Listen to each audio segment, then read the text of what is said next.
आवाज़ रखने के लिए, क्योंकि कभी कभी हमें लगता है कि हमारा जो आवाज़ है दिल्ली में कोई सुनता नहीं। तो ये जो हमारा इलीगल माइग्रेशन हो रहा है बांग्लादेश से, हम इतने दिन से आवाज़ उठा रहे हैं। हम इलेक्शन कमीशन में गए, हमने आवाज़ भी उठाया है, लेकिन मुझे नहीं लगता कि त्रिपुरा में कुछ हो रहा है। आप आसाम में हेमंत बिश्व शर्मा को वाह वाह करते हैं कि उन्होंने बहुत अच्छा काम किया है। आसाम का बॉर्डर त्रिपुरा के साथ है और दोनों का बॉर्डर बांग्लादेश के साथ है।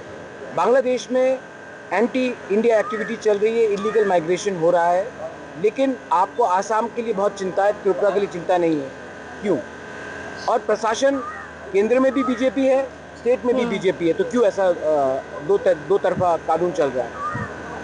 दूसरा हमारा डिमांड है कि हमने आज से 18 महीने पहले तिपरासा अकॉर्ड साइन किया था। गवर्नमेंट ऑफ इंडिया ने हमें वादा किया था कि हम जनजाति का पूरा जो प्रॉब्लम थे उनको सॉल्व करेंगे। 18 महीना हो चुका है, केंद्र सरकार कह रही कि वो तैयार है, लेकिन स्टेट गवर्नमेंट अपनी तरफ से अड़चन उठा रहे हैं। तो मैं जानना चाहता हूं कि क्या है ये प्रॉब्लम, आप स्पष्ट बोले। और तीसरा है हमारा demand for greater Tripura land. अगर कुछ नहीं मिला तो हम ग्रेटर त्रिपुरा लैंड तो मांगते रहेंगे, ये हमारे दिल में है और ये मांगते रहेंगे। आपने अपने वक्तव्यों में कहीं ना कहीं ट्रम्प का उदाहरण दिया सर। हाँ, आपने सिर्फ ट्रम्प का बारे सुना, आपने मोहम्मद यूनुस के बारे नहीं सुना, आपने ट्रम्प के बारे सुना, लेकिन आपने तिपरासा का आवाज़ नहीं सुना। 76 ईयर्स से तिपरासा बोल रहा है हमें जस्टिस दो, और ट्रम्प 2 महीने से हिंदुस्तान को डंडा दे रहा है, हिंदुस्तान अटेंशन पे करता है। तो क्या मतलब क्या होता है कि अगर हम एग्रेसिव हो, हम वायलेंट हो, तभी हिंदुस्तान हमें अटेंशन देगा।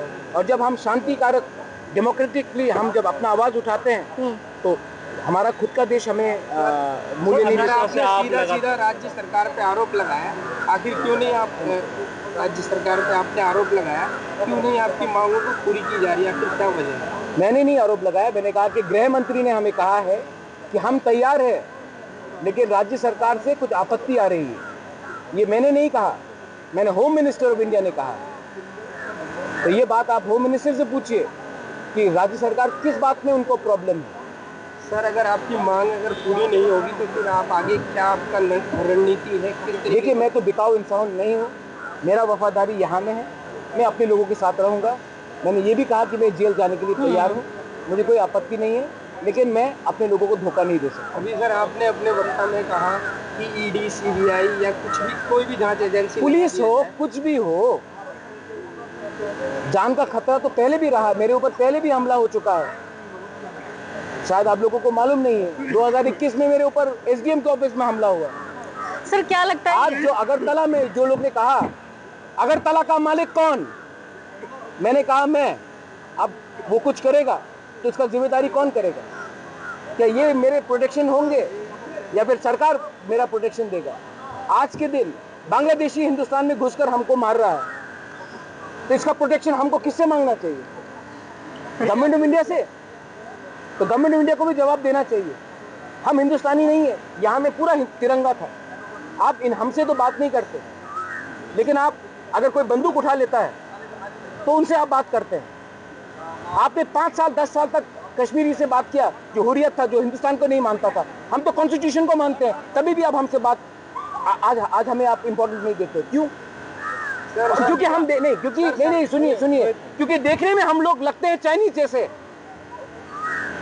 तो हम लोग उग्रवादी हुए। हिंदुस्तान का अंग हम लोग नहीं है। 76 ईयर्स हो चुका है। यही चीज अगर पंजाब में होता तो पूरा नेशनल टीवी जाकर बोलता कि अन्याय हो रहा है। नॉर्थ ईस्ट में होता तो सब बोलते कि साले सोयाबीन खाते हैं, चाइनीज है, उग्रपंथी है। 2000